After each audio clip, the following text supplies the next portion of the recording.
إن الحمد لله نحمده ونستعينه ونستغفره ونعوذ بالله من شرور أنفسنا ومن سيئات أعمالنا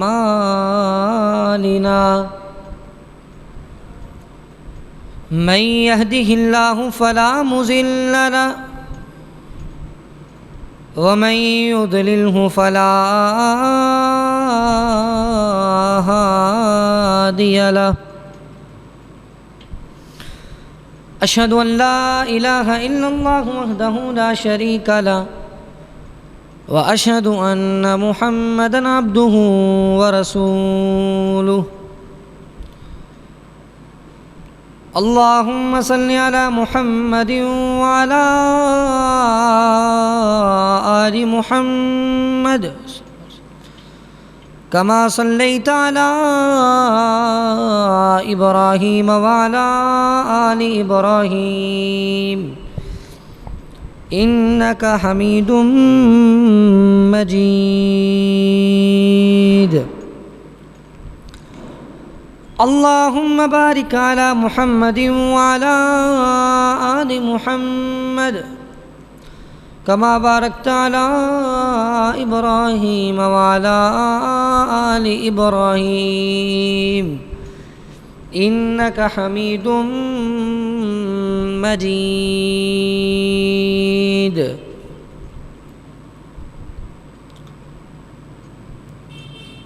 قال الله تعالى في القرآن المجيد والفرقان الحميد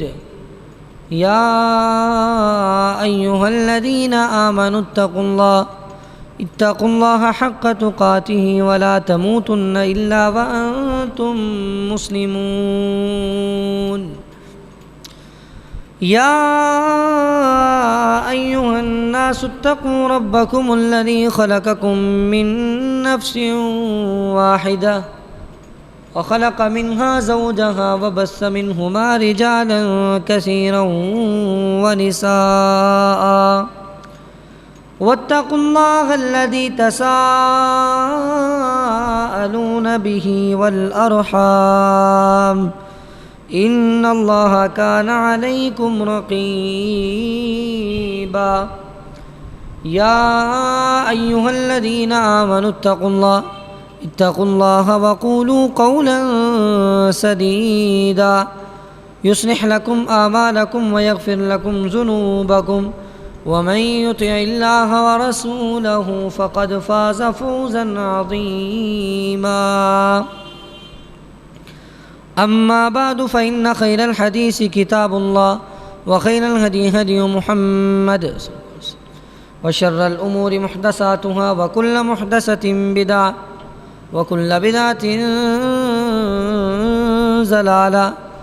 وكل ضلالة في النار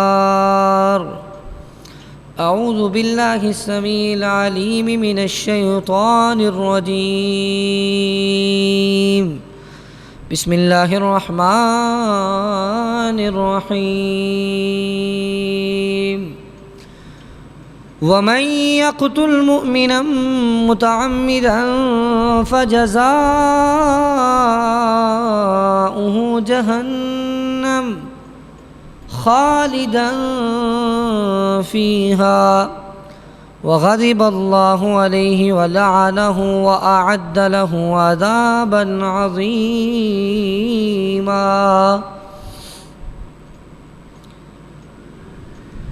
سب قسم کی حمد و ثنا اللہ احکم الحاکمین کے لیے ہیں، جو ہمارا خالق ہے، مالک ہے، رازق ہے، ہر چیز پر قادر ہے، جو وہ چاہے کر سکتا ہے۔ اس کے بعد لاکھوں کروڑوں درود و سلام اس ہستی اقدس مقدس مطہر معطر پر کہ جس کے ذریعے سے اللہ رب العزت نے ہماری رہنمائی کا بندوبست کیا اور جس کو رحمت للعالمین بنا کر بھیجا، جس کے آنے سے انسانوں کو جینے کے طور طریقے اور سلیقے آ گئے، اور جس کا نام نامی اسم گرامی جناب محمد الرسول اللہ صلی اللہ علیہ وسلم ہے۔ سامعین گرامی، نبی علیہ الصلاۃ والسلام مکہ سے ہجرت کرنے کے بعد مدینہ میں 10 سال رہے۔ آپ نے 9 سال تک کوئی حج نہیں کیا، لیکن جب 10واں سال تھا، 10 ہجری تھی، تو آقا علیہ الصلاۃ والسلام نے حج کرنے کا ارادہ فرما لیا۔ جب آپ نے حج کرنے کا ارادہ کیا تو آپ نے اعلان کروا دیا کہ اس سال میں نے حج کے لیے روانہ ہونا ہے۔ تو تمام صحابہ کرام نے ارادہ کر لیا کہ ہم نے بھی اللہ کے رسول صلی اللہ علیہ وسلم کے ساتھ حج کرنے کے لیے جانا ہے۔ مدینے کے بھی تمام صحابہ، مکہ والے تو پہلے ہی مکہ کے اندر موجود تھے، پھر اسی طرح مدینے کے ارد گرد قبائل اور دور دراز کے علاقوں سے بھی صحابہ کی آمد و رفت شروع ہو گئی۔ جب اللہ کے رسول نے روانہ ہونا تھا تو تمام صحابہ آپ کے ساتھ تیاری کر کے روانہ ہوئے۔ کچھ لوگوں نے راستے میں آپ کے ساتھ جو ہے وہ شمولیت اختیار کی کہ ہم اللہ کے رسول کے ساتھ اس سال حج کرنے کے لیے جائیں گے، کیونکہ اللہ کے رسول صلی اللہ علیہ وسلم کے ساتھ حج کرنے کا جو شرف تھا وہ ہر ایک کو شوق تھا کہ ہم بھی اللہ کے رسول کے ساتھ جا کے حج کریں۔ آپ علیہ الصلاۃ والسلام حج کے لیے گئے تو آپ کے ساتھ اس وقت تقریباً 1.25 لاکھ صحابہ موجود تھے۔ 1.25 لاکھ صحابہ اس وقت آپ کے ساتھ موجود تھے۔ بعض لوگوں نے لکھا ہے کہ 1,44,000 تھے، یعنی ایسے سمجھے کہ 1.25 لاکھ سے اوپر ہی تھے۔ تمام صحابہ آپ کے ساتھ تھے۔ اس وقت جتنے مسلمان ہو چکے تھے، کیونکہ عام طور پہ جو صحابہ کی تعداد تھی، جنگوں وغیرہ میں اگر تعداد دیکھیں تو زیادہ سے زیادہ مسلمانوں کا جو بڑے سے بڑا لشکر تھا وہ 10,000 پر مشتمل تھا۔ اس سے زیادہ صحابہ جنگوں میں جمع نہیں ہو سکتے تھے، نہ ہی ہوئے ہیں۔ اتنے لشکر میں اللہ برکت ڈال دیتے تھے۔ لیکن جب حج کا موقع آیا تو ہر ایک نے شرف اور مقام کو حاصل کرنے کے لیے اللہ کے رسول کے ساتھ حج کرنے کو ترجیح دی کہ ہم حج کرنے کے لیے جائیں گے۔ تو ایک بہت بڑی تعداد اکٹھی ہو گئی۔ تو اللہ کے رسول صلی اللہ علیہ وسلم کو یہ علامات سے بھی واضح طور پہ پتہ چل رہا تھا، اور بعض صحابہ کرام کو بھی پتہ چل رہا تھا کہ اتنی بڑی تعداد اور رسول اللہ صلی اللہ علیہ وسلم بھی حج کرنے کے لیے جا رہے ہیں، یہ آپ کے آخری لمحات لگ رہے ہیں۔ اور ویسے بھی اللہ کے رسول صلی اللہ علیہ وسلم نے اعلان کر دیا تھا حج کے موقع پر، الیوم اکملت لکم دینکم واتممت علیکم نعمتی، کہ لوگوں آج کے دن دین مکمل ہو گیا ہے۔ بعض صحابہ نے اس سے اشارہ سمجھ لیا تھا کہ اگر دین مکمل ہو گیا ہے تو اب اللہ کے رسول صلی اللہ علیہ وسلم کی ذمہ داری بھی ختم ہو گئی ہے، کیونکہ دین پہنچانا ذمہ داری تھی۔ جب آپ نے سارا دین پہنچا دیا تو آپ کی ذمہ داری بھی مکمل ہو گئی۔ تمام صحابہ آپ کے ساتھ تھے۔ تو اللہ کے رسول صلی اللہ علیہ وسلم نے حج کا طریقہ لوگوں کو کہا، خذوا عنی مناسککم، لوگوں مجھ سے حج کا طریقہ سیکھ لو، کوئی پتہ نہیں اگلے سال میں تمہارے ساتھ حج کرتا ہوں کہ نہیں کرتا۔ تو اللہ کے رسول نے لوگوں کو حج کا طریقہ سکھایا، اور آپ کی ایک ایک بات کو لوگوں نے کان لگا کے سنا اور غور سے سنا، اور آپ نے لوگوں کو حکم دیا کہ لوگوں میری ایک ایک بات کو سنو اور مجھ سے حج کا طریقہ سیکھ لو۔ تو اس وقت جو آپ کا آخری حج تھا، جسے حجۃ الوداع کا نام دیا جاتا ہے، اس حج میں آپ نے خطبہ دیا تھا، اور وہ خطبہ آپ نے دوران حج کئی مقامات پر صحابہ سے مخاطب ہو کر صحابہ کو واعظ کیا، صحابہ کو نصیحت کی۔ تو ان میں سے ایک خطبہ تو آپ نے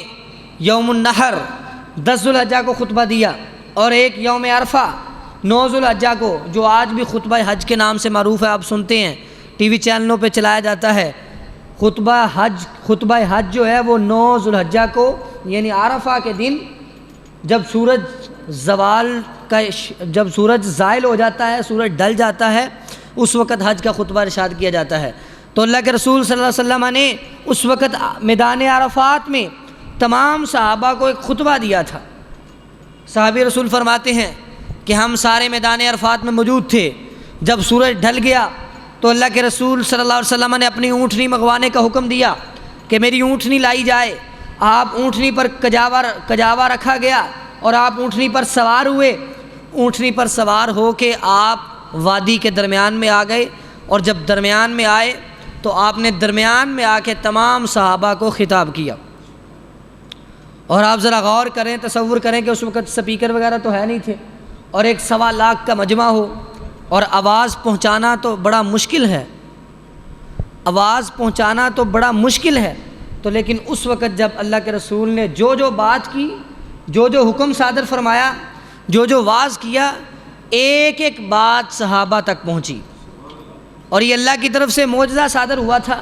کہ 1.25 لاکھ کا مجمع تھا، اور آپ نے تمام صحابہ کو جو جو بات کہی، حتیٰ کہ صحابی فرماتے ہیں کہ جب خطبہ شروع ہوا، ہم میں سے بعض لوگ ابھی خیموں کے اندر موجود تھے، ہمیں خیموں کے اندر بھی آواز صاف سنائی دے رہی تھی کہ اللہ کے رسول کیا آواز فرما رہے ہیں، کیا باتیں بتا رہے ہیں۔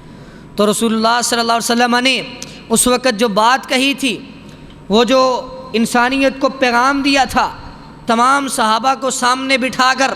تمام صحابہ کو جو واعظ کیا تھا، وہ کیا تھا؟ فرمایا، اے میرے صحابہ، ان دماءکم و اموالکم حرام علیکم کحرمت یومکم ھذا فی بلدکم ھذا فی شہرکم ھذا۔ فرمایا، اے میرے صحابہ، تم میں سے ہر ایک کا خون اور ہر ایک کا مال، اور دوسری روایات کے اندر آتا ہے وَأَعْرَاضَكُمْ، اور تم میں سے ہر ایک کی عزت دوسرے پر اس طرح حرام ہے، اس طرح حرمت رکھتی ہے، جس طرح آج کا دن حرمت والا ہے، اور جس طرح یہ مہینہ حرمت والا ہے، اور جس طرح یہ شہر مکہ بیت اللہ حرمت والا ہے، اس طرح تم میں سے ہر ایک کی عزت، ہر ایک کا مال اور ہر ایک کی جان دوسرے پر جو ہے وہ حرمت رکھتی ہے۔ کہ جس طرح بیت اللہ کی حرمت کو پامال نہیں کیا جا سکتا، حرم مکی کی حرمت کو پامال نہیں کیا جا سکتا، جس طرح حرمت والے مہینوں کی حرمت کو پامال نہیں کیا جا سکتا، جس طرح اس مہینے کی اور اس شہر کی اور اس دن کی، جو دن یوم النحر تھا اور جو دن یوم عرفہ تھا، جس طرح اس دن کی حرمت کو پامال نہیں کیا جا سکتا، اسی طرح ایک مسلمان کی عزت کو اور مسلمان کے مال کو اور مسلمان کی حرمت کو پامال نہیں کیا جا سکتا۔ کہ مسلمان کی عزت ہے، آپ مسلمان کو سر عام ذلیل نہیں کر سکتے، اب مسلمان کی عزت آبرو پر حملہ نہیں کر سکتے، مسلمان کا مال ہے، آپ ناجائز اور ناحق طریقے سے کسی کا مال نہیں کھا سکتے، اور کسی مسلمان کا خون بہانا، کسی مسلمان کو قتل کرنا، یہ تو بہت بڑا جرم ہے۔ آپ علیہ الصلوۃ والسلام نے انسانیت کو امن کا پیغام دیا کہ لوگوں، امن اس میں ہے کہ تم اپنے مال کو، اپنے خون کو، اپنی عزت کو ایک دوسرے کے لیے محترم سمجھو، تو پھر تمہارے درمیان امن قائم رہے گا۔ اور واقعتاً جب کسی کی عزت اور آبرو پر حملہ کیا جاتا ہے، پھر وہ انسان لڑائی اور جھگڑے پر اترتا ہے۔ جب کسی کی عزت اور آبرو پر حملہ کیا جائے، پھر معاشرے کے اندر فساد پھیلتا ہے۔ جب کسی کے مال پر ناجائز طریقے سے قبضہ کیا جائے، ناحق طریقے سے مال کو ہتھیا لیا جائے، تو پھر معاشرے کے اندر فساد پھیلتا ہے۔ اور جب کسی کا ناحق خون بہا دیا جائے، پھر معاشرے کے اندر فساد پھیلتا ہے۔ یوں سمجھ لیجیے کہ جن 3 چیزوں سے معاشرے کے اندر فساد پھیلنے کا خدشہ ہے، اللہ کے رسول نے تینوں چیزوں کو مسلمانوں کے لیے محترم قرار دے دی۔ کہا تمہارے لیے جائز نہیں ہے خون بہانا، اور آپ نے یہ فرما دیا، فرمایا اللہ زوال الدنیا اہون علی اللہ من قتل مؤمن بغیر حق۔ آپ نے فرمایا پوری دنیا ختم ہو جائے، پوری دنیا ہلاک ہو جائے، یہ اللہ کے لیے زیادہ ہلکا اور زیادہ آسان ہے اس کے مقابلے میں کہ ایک مومن کو ناحق طریقے سے قتل کر دیا جائے۔ اور آپ نے فرمایا کہ اگر لو ان اہل السماء والارض اشترکوا فی دم مؤمن، آپ نے فرمایا اگر زمین والے اور آسمان والے مل کر کسی ایک مومن کا خون ناحق طریقے سے بہا دیں، تمام اس ایک مومن کے خون کو بہانے میں شریک ہو جائیں، تو لَأَكَبَّهُمُ اللَّهُ فِي النَّارِ، اللہ کو کوئی پرواہ نہیں ہے، اللہ اس ایک مومن کے خون کے بدلے میں ان تمام کو، زمین اور آسمان میں بسنے والوں کو اللہ اوندے منہ جہنم میں پھینک دے گا۔ ایک مومن کا خون بہانا اللہ کے ہاں اتنا بڑا جرم ہے۔ اللہ نے فرمایا وَمَن يَقْتُلْ مُؤْمِنًا مُتَعَمِّدًا فَجَزَاؤُهُ جَهَنَّمُ خَالِدًا فِيهَا وَغَضِبَ اللَّهُ عَلَيْهِ وَلَعَنَهُ وَأَعَدَّ لَهُ عَذَابًا عَظِيمًا۔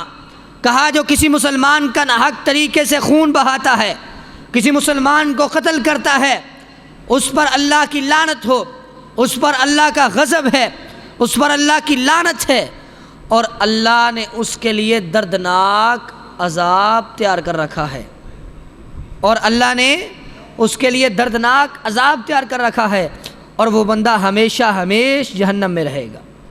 یہ اس بندے کی سزا ہے جو کسی کو ناحق طریقے سے قتل کرتا ہے۔ تو اللہ تعالیٰ نے جب مسلمانوں کے خون کو محترم قرار دیا، جب آقا علیہ الصلوۃ والسلام نے مسلمان کے خون کو محترم قرار دیا، اس کی عزت اور آبرو کی حفاظت کی، تو جن چیزوں سے نقصان پہنچایا جا سکتا تھا ان چیزوں کو بھی حرام قرار دے دیا۔ کہا کہ خون بہانا بھی ناجائز ہے اور کسی مسلمان کو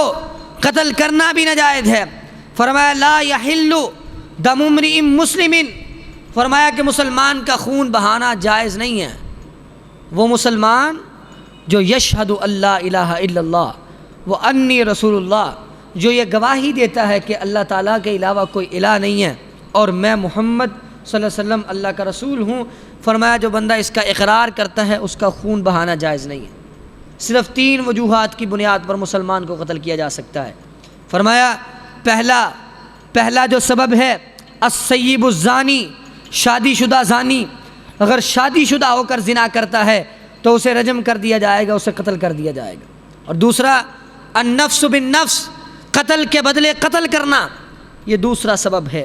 اور تیسرا سبب کیا ہے؟ فرمایا التارک لدینہ المفارق للجماعہ،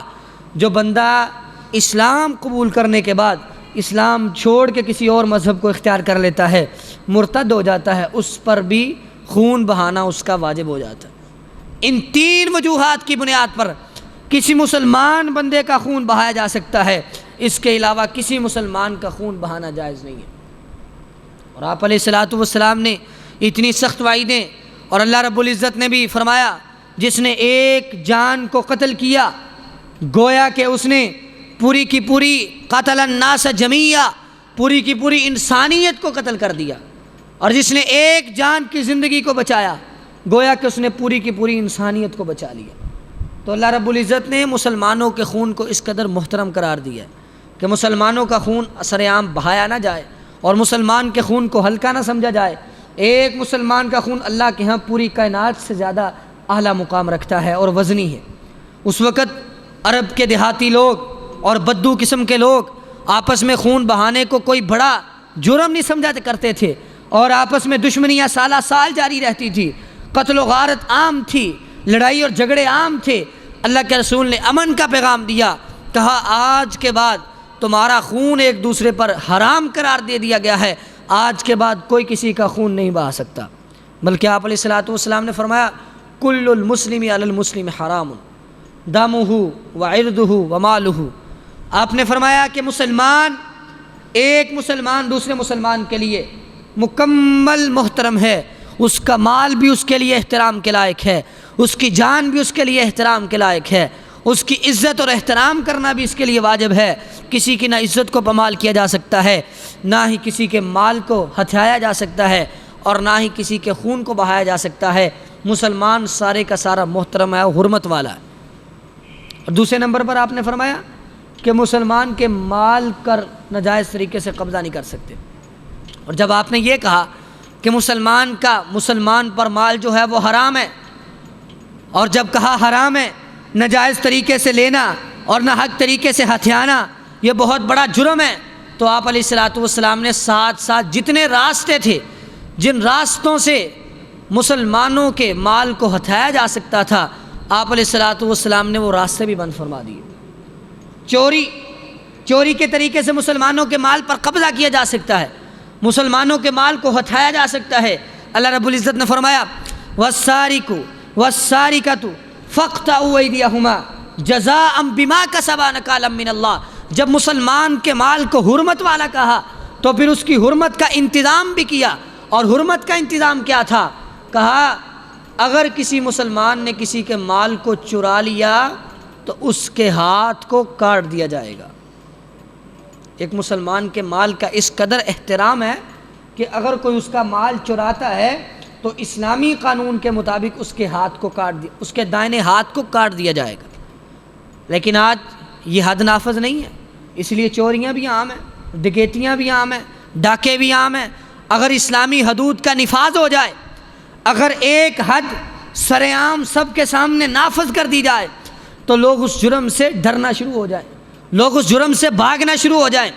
اگر ایک چور کا ہاتھ سب کے سامنے کاٹ دیا جائے تو اس کے بعد چور چوری کرتے وقت 1000 دفعہ سوچے گا۔ اور مسلمان کے مال کو محترم قرار دیتے ہوئے آپ نے چوری کرنے والے پر یہ حد نافذ کر دی، اور ڈاکہ ڈالنے والے پر قتل کی سزا نافذ کر دی، لوگوں میں فساد کرنے والے پر، لوگوں کا مال سب کے سامنے لوٹ کے لے کے جانے والے پر، لوٹ مال کرنے والے کے لیے اللہ تعالیٰ نے جو سزا مقرر کی ہے وہ کیا ہے؟ ان یقطعوا او یصلبوا او تقطع ایدیہم، کہ اس کے ہاتھوں کو کاٹ دیا جائے، یا اس کے ایک ہاتھ کو اور ایک پاؤں کو مخالف سمت سے کاٹ دیا جائے، یا اس کو سولی پر لٹکا دیا جائے، یا یقتلوا، یا اس کے ٹکڑے ٹکڑے کر دیے جائے، کیونکہ وہ مسلمانوں کے مال پر سرعام قبضہ کرتا ہے، لوٹ مار کرتا ہے، مسلمانوں میں فساد پیدا کرتا ہے۔ یعنی ایسا راستہ جس سے مسلمانوں میں فساد پیدا ہو سکتا ہے، آپ علیہ الصلوۃ والسلام نے اس کی سزا ہی بڑی سخت بیان کی ہے۔ جو بندہ اس طرح کا کام کرتا ہے اس کے لیے یہ سخت قسم کی سزا ہے۔ تو مسلمانوں کے مال کو محترم قرار دیا اور فرمایا لا تأکلوا اموالکم بینکم بالباطل وتدلوا بها الی الحکام لتأکلوا فریقا من اموال الناس۔ لوگوں، آپس میں ایک دوسرے کا مال ناجائز طریقے سے، ناحق طریقے سے نہ کھایا کرو۔ تم رشوت دے کر، قاضی کے پاس جا کے، عدالت میں کیس لے جا کر، رشوت دے کر، جعلی کاغذات تیار کر کے، جعلی کاغذات بنا کر، جعلی ایویڈنس تیار کر کے تم عدالت میں پیش کر کے جج سے یہ فیصلہ کروا لیتے ہو کہ یہ فلاں زمین میری ہے، فلاں مال میرا ہے، فلاں حق میں، فلاں دکان، فلاں پیسہ یہ میرا حق ہے۔ تم نہ حق طریقے سے فیصلہ کروا کے اگرچہ اپنے حق میں وہ چیز لکھوا لیتے ہو، لیکن ہرگز وہ چیز تمہارے لیے جائز نہیں ہے۔ آپ علیہ الصلوۃ والسلام نے فرمایا میرے پاس 2 بندے آتے ہیں فیصلہ لے کر، ایک حق والا ہے، ایک ناحق طریقے سے مال ہتھیانا چاہتا ہے، لیکن جس کا حق نہیں ہے، جو ناحق طریقے سے مال کو ہتھیانا چاہتا ہے، وہ بڑا چرب زبان ہے، وہ دلیل دینے میں بڑا تیز ہے، وہ میرے سامنے ثبوت پیش کرتا ہے، دلیلیں پیش کرتا ہے، چرب زبانی کے ذریعے سے اپنے مسلمان بھائی کے حق کا اپنے حق میں فیصلہ کروا لیتا ہے۔ فرمایا میں اس کی دلیلوں کو دیکھ کر، اس کے ثبوت کو دیکھ کر، اگر دلائل کو دیکھ کر فیصلہ کر بھی دوں اس کے حق میں، یہ مال اس کے حق میں فیصلہ کر بھی دوں، پھر بھی وہ مال استعمال کرنا اس کے لیے جائز نہیں ہوگا۔ انما ہی قطعۃ من النار، فرمایا وہ جو مال میں اس کے حق میں فیصلہ کر رہا ہوں یہ جہنم کی آگ ہے۔ آپ ایسے سمجھیں کہ اگر کوئی عدالت میں جا کے جھوٹے گواہ اور جھوٹے کاغذات، جھوٹے ایویڈنس، ثبوت تیار کر کے کسی کا حق اپنے حق میں لکھوا لیتا ہے، اپنے نام کروا لیتا ہے، تو وہ یاد رکھے وہ اس کے لیے استعمال کرنا جائز نہیں ہو گیا۔ انما ہی قطعۃ من النار، وہ اس کے لیے جہنم کا ٹکڑا ہے۔ فرمایا وہ اس کو استعمال کرے گا، وہ اس کو پکڑے گا، وہ ایسے ہی ہے جیسے جہنم کی آگ کو پکڑ رہا ہے، وہ اس کو استعمال کرے گا ایسے ہی ہے جیسے جہنم کی آگ کو استعمال کر رہا ہے۔ فرمایا جہنم کی آگ ہے وہ اگر آپ کسی مسلمان بھائی کے مال پر قبضہ کرتے ہیں۔ اس لیے مسلمان بھائی کے مال پر قبضہ کرنا جہنم کی آگ کو اپنے ہاتھ میں لینے کی مترادف ہے، کیونکہ جس طرح وہ قبضہ کرے گا اسی طرح کل قیامت کے دن جہنم کی آگ میں جائے گا۔ اور آپ نے فرمایا من ظلم قید شبر طوقہ یوم القیامت من سبع ارضین، آپ نے فرمایا کہ اگر کوئی مسلمان کسی مسلمان کی زمین پر ناجائز طریقے سے ایک بلش زمین پر قبضہ کر لیتا ہے، کل قیامت کے دن اس ایک بلش زمین پر قبضہ کرنے کی وجہ سے 7 زمینوں کا طوق بنا کر اس کے گلے میں ڈال دیا جائے گا کہ لے تو دنیا کے اندر ایک بلش زمین کے لیے بے ایمان ہو گیا تھا،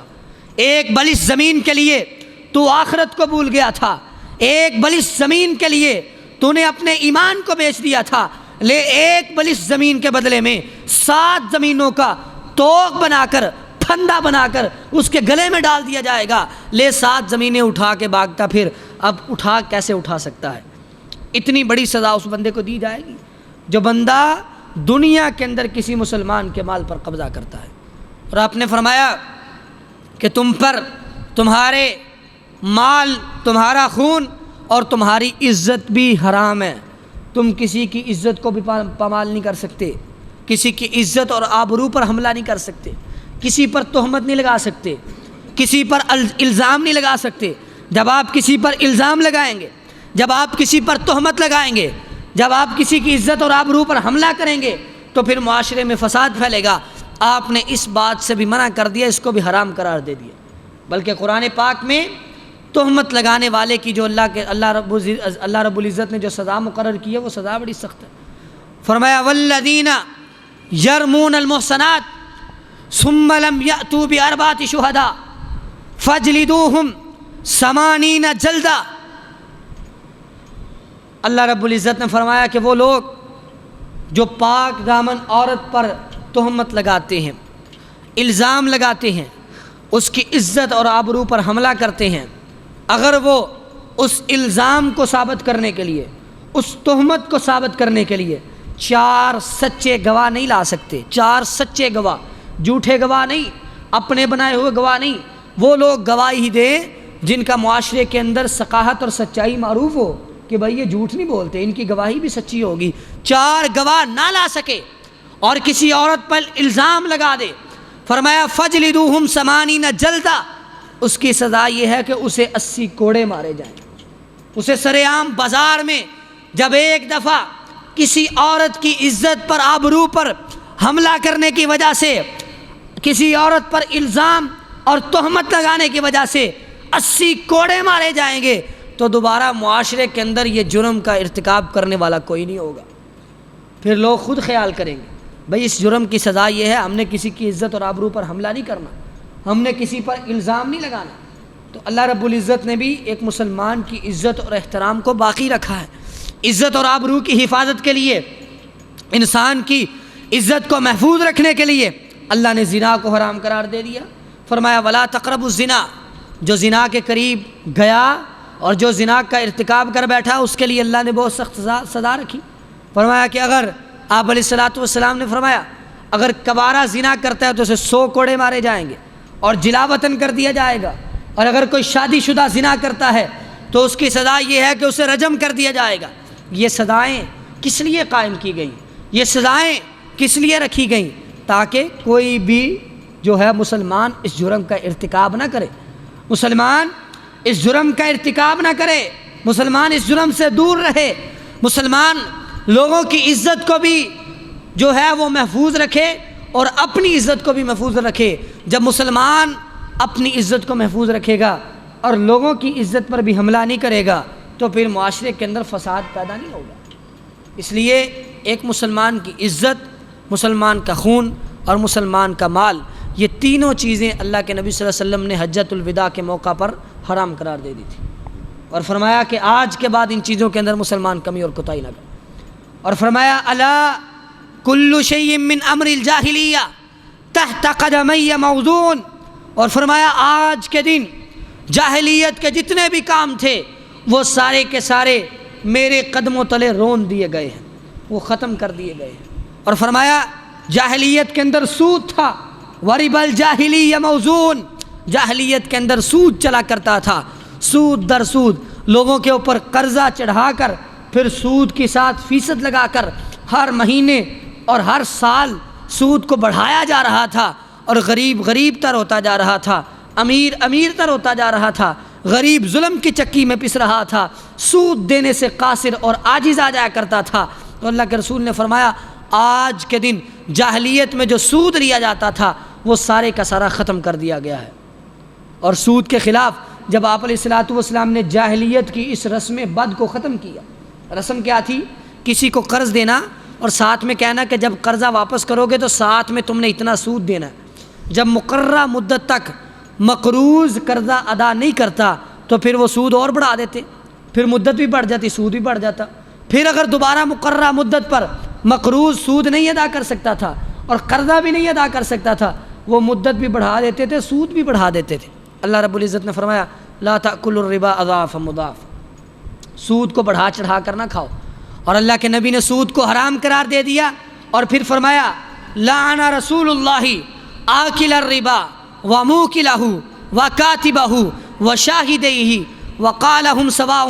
آپ نے فرمایا، صحابی فرماتے ہیں کہ اللہ کے رسول نے لعنت فرمائی ہے سود کھانے والے پر، سود کھلانے والے پر، سود کا لکھنے والے پر، اور سود کے مال پر گواہ بننے والے پر۔ وقال ہم سواء، کہا یہ سارے کے سارے گناہ کے اندر برابر ہے۔ سود اتنا بڑا جرم، کہا کہ سود آج کے دن ختم کر دیا گیا ہے۔ جب ختم کر دیا گیا ہے تو آج کے بعد سود کھانے والا لعنتی ہے، سود کھلانے والا لعنتی ہے، سود کے مال کو لکھنے والا، سود کے مال کی گواہی دینے والا، سود کے مال کی حفاظت کرنے والا، سارے کے سارے لعنت کے مستحق ہیں۔ اور فرمایا درہم ربا یأکلہ الناس وہو یعلم، فرمایا کہ ایک درہم سود کا، جب بندہ سود کی حرمت کو جانتا ہو اور سود کا ایک درہم کھائے تو اللہ کے ہاں من 36 زنیۃ، فرمایا 36 بار زنا کرنے سے بڑا جرم ہے۔ سود کا ایک درہم کھانا، سود کا ایک درہم کھانا اللہ کے ہاں 36 مرتبہ زنا کرنے سے بڑا جرم ہے۔ یہ نبی علیہ الصلوۃ والسلام کی حدیث ہے۔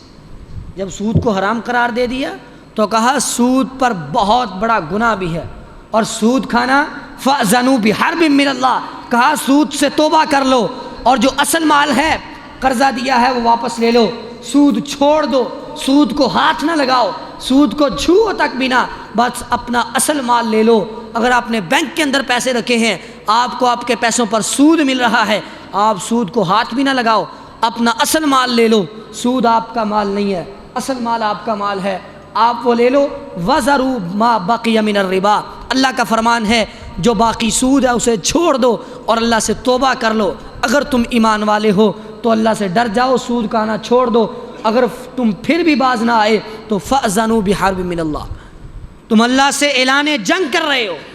اگر تم سود کھانے سے پھر بھی باز نہ آئے تو ایسے سمجھو جیسے تم نے اللہ سے اعلان جنگ کر دیا۔ اللہ نے جب تمہیں پر ایک چیز کو حرام قرار دے دیا، اللہ نے جب ایک چیز کو کھانے سے منع کر دیا، تو پھر اگر آپ وہ چیز کھاتے ہیں تو آپ کے جسم میں، آپ کے مال میں، آپ کے گھر میں بے برکتی آ جاتی ہے، اور آپ حرام کا مال کھاتے ہیں، آپ کی عبادتیں بھی قبول نہیں ہوتی۔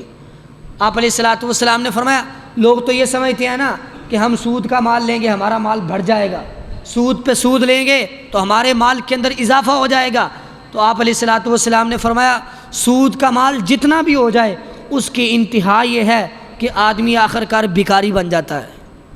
بھکاری بن جاتا ہے، فقیر بن جاتا ہے، مال کی قلت ہو جاتی ہے۔ سود کا کروڑوں روپیہ بھی ہو،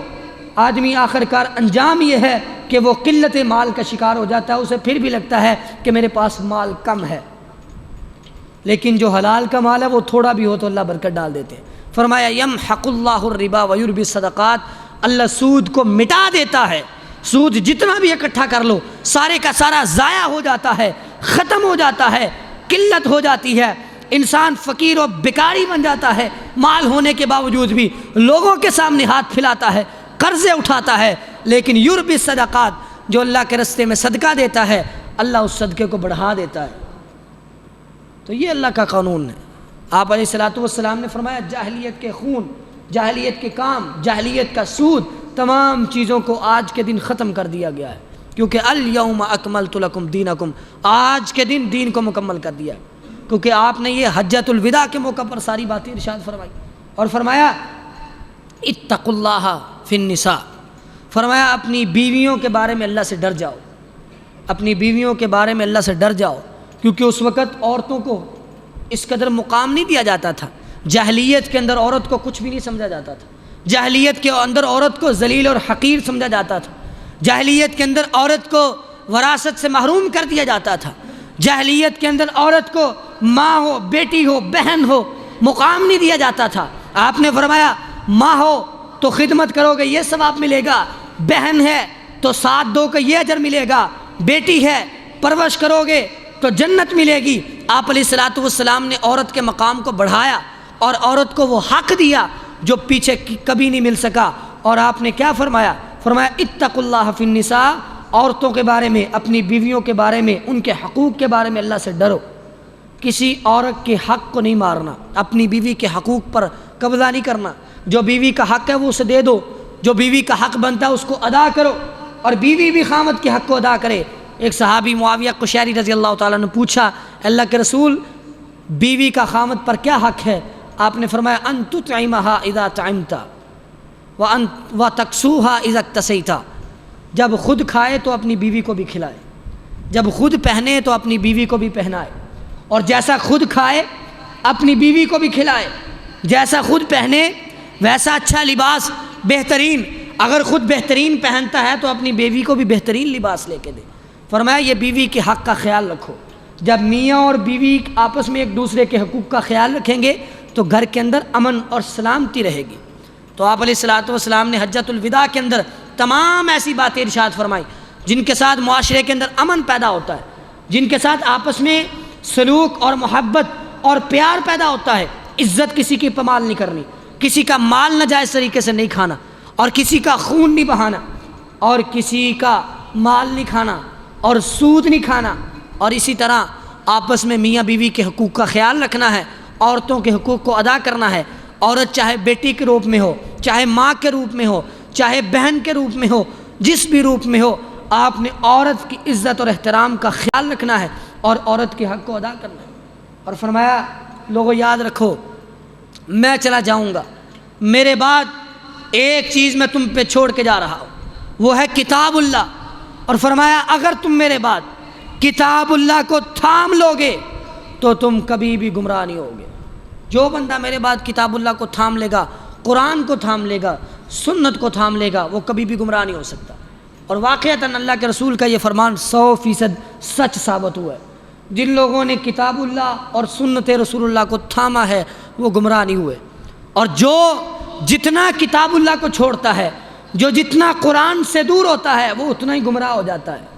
جو جتنا حدیث سے دور ہوتا ہے وہ اتنا ہی گمراہ ہو جاتا ہے۔ جس نے جتنا قرآن کو تھاما وہ اتنا ہدایت پر آ گیا، اور جس نے جتنا قرآن سے دوری کا رستہ اختیار کیا وہ اتنا گمراہ ہو گیا۔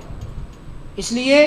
آپ علیہ الصلوۃ والسلام کا فرمان ہے کہ اگر تم میرے بعد کتاب اللہ کو تھام لوگے، سنت رسول کو تھام لوگے تو کبھی بھی گمراہ نہیں ہوگے۔ یہ آپ نے حجۃ الوداع کے موقع پر بیان فرمایا۔ تو آپ کی ساری باتیں سونے کے پانی سے لکھنے والی ہیں کہ ایک ایک بات معاشرے کے امن پر دلالت کرتی ہے، اور ایک ایک بات محبت اور پیار اور امن کا درس دیتی ہے۔ اللہ سے دعا ہے کہ اللہ تعالی ہمیں اس خطبے کو پڑھنے کی اور اس پر عمل کرنے کی اور اس کی تعلیمات کو سمجھ کر اپنی زندگی میں شامل کرنے کی توفیق عطا فرمائے۔